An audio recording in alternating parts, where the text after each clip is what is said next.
Hi guys, in today's video I will show you exactly how to find the SWIFT code of Pubali Bank which you will need to send and receive the international money transfers safely. So to begin with, you first of all need to come here on the official website of pubalibangla.com. Over here you need to look for the search icon. Once you just look for it, simply search for the SWIFT code option. Over here in the bottom as well, you are going to find their help number and the contact number.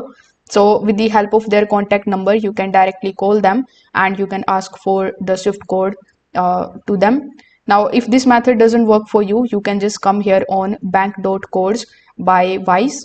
So once you come here, first of all, select your country, which in our case is Bangladesh.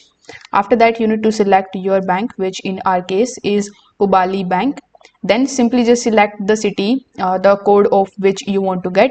You just have to simply select the nearest city of your place where you are living. Then it is going to show you all of the SWIFT codes that are available as per the city that you have selected. So you can click on any of these and you can just simply start using it.